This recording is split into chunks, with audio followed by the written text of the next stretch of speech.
Alright, YouTubers, back on the F100 today. What we're going to do today is put that power steering line on. The old one was cut whenever they removed the subframe. We're going to put these upper control arms or shock tower braces back on. Got all the bolts anti-seized.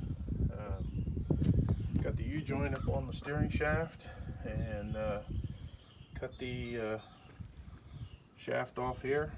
What we're going to do is insert a piece of this D shaft into here, like so. It'll come down here and be coupled with this sleeve. It's a D. Okay, and you can get this off of Chevy Suburban is what I took it off of. I'm sure there's other GMs, but I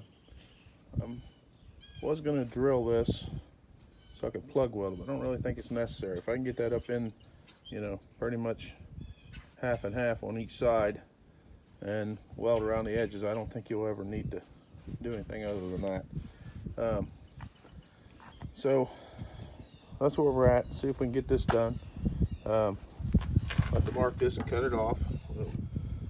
This little double U-joint here on these Crown Vic front ends, that's what allows for the steering shaft to get longer and shorter as this cab moves. And as you can see, I've got this cab jacked up so I could work on it. But anyway, so I don't know about how some of these guys build these. They just put a U-joint here and a U-joint down there and put a shaft in between them with no flex joint. So then your steering column is essentially a cab mount. So anyway, what we're doing, we get these fitted, and I'll either let the cab down or allow myself some extra length, because when the cab comes down, it's going to obviously push this down more. So I'll bring this up to middle, and then maybe another 3/4 inch or inch, and that'll allow us plenty. So anyway, that's where we're at. See what we can get done. It's this simple: bolting those brackets on, putting the line on, and going this route. Now another note, I've already took the tape measure and made sure that the front wheels are pointing directly forward. They're straight as I can get them, within a 32nd of an inch. These, measure from some point here over to the frame. I used this caliper bolt and the frame on both sides, got those exactly the same. And then I came in here and tried to level the steering wheel, get it right. So when all that spline and everything's put on there, this thing's as close as you can get it. I mean, they can adjust it when they align it, but you don't want it to be a turn off and the damn steering wheel at whatever position, and not be able to get it adjusted back in where it belongs.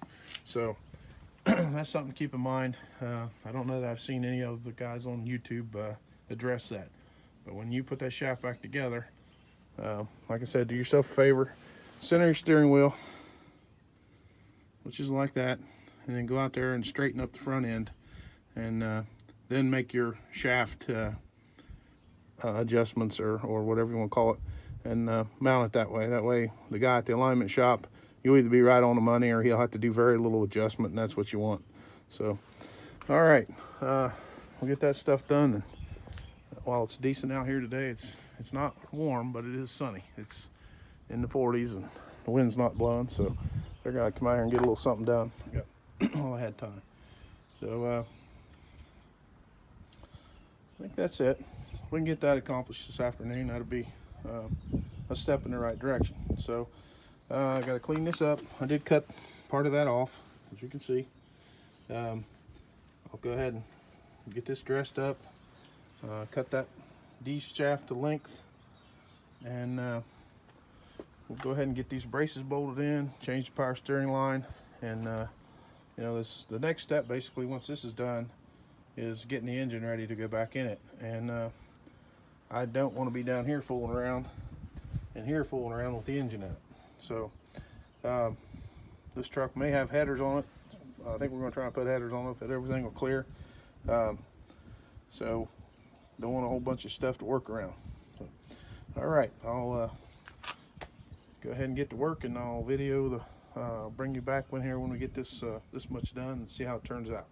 So okay, thanks for watching.